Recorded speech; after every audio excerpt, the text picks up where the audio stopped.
Chaque année à Pâques fleurissent sur les étals du marché de l'Emmaüsschen ou Emmaüs les Pegwilcher, de drôles de petits oiseaux siffleurs qui ont fait la joie des enfants depuis la nuit des temps, mais aussi des collectionneurs. Un art des potiers luxembourgeois qui est réapparu au 19e siècle, mais dont l'origine se retrouverait au Moyen-Âge et qui a été remis au goût du jour par quelques céramistes de renom. Alex Gilbert fait partie de ceux-là. Il nous fait découvrir ce travail laborieux et minutieux qu'est la fabrication des Pegwilcher dans un atelier dédié à la création en tout genre. Il y a plein de techniques différentes. Les vieux potiers, ils utilisaient la technique du tournage et puis manipulaient le pot avec la main. Moi, c'est une toute autre approche. Je suis sculpteur, je sculpte au fait de l'oiseau et après je cherche à trouver un moyen de le reproduire, au fait le corps. C'est du travail de série et aussi du travail manuel assez poussé. Qu'il soit en grès ou en porcelaine, à la base, il faut de l'argile pour façonner les corps des oiseaux. Dès le modelage et l'assemblage du premier prototype terminé, sans oublier le fin canal qui lui permettra de siffler, on réalise des empreintes et des moules pour fabriquer les suivants. L'argile est coulée ou pressée, puis séchée doucement. Vient une première cuisson entre 1000 et 1050 degrés qui dure entre 12 et 24 heures, suivant la matière et la taille de l'objet. Dès lors, le biscuit est né.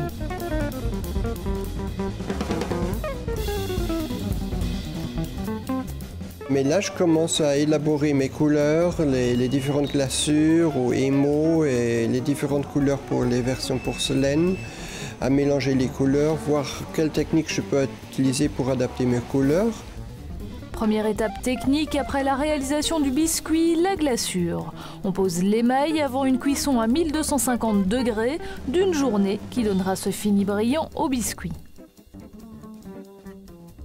La glaçure, c'est des minéraux qui fondent et qui donnent un type de verre, comme le verre pour les fenêtres, donc qui fond à une température inférieure que l'argile, parce que aussi l'argile, si on la chauffe très haut, commence à fondre. Travail tout aussi délicat à la mise en couleur. Une fois les tests finis et les couleurs déterminées, l'artiste peint tout en technique ou en touches délicates.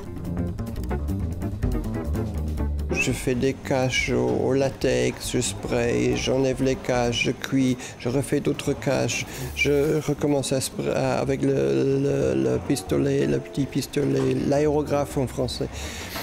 Et voilà, c'est tout un processus. Cette année, je fais 7 couches à l'aérographe et je fais une dizaine, une quinzaine de procédés différents au pinceau. Une rature et tout est à recommencer. À chaque couleur ou presque, une nouvelle cuisson à 800 degrés est nécessaire pour les fixer.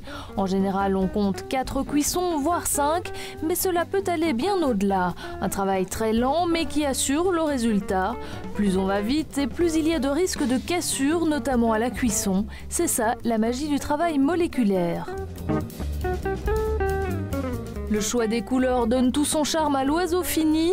Vous pourrez découvrir des Pegwilcher de toutes les sortes, classiques ou design. Mésange bleu, citel, chardonneret, verdier chaque année a son oiseau de référence.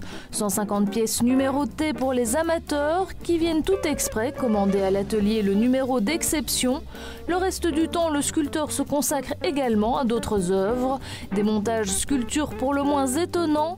Et là encore, tout bouge, tourne, vole et siffle jusqu'au Pegwilcher de l'année prochaine.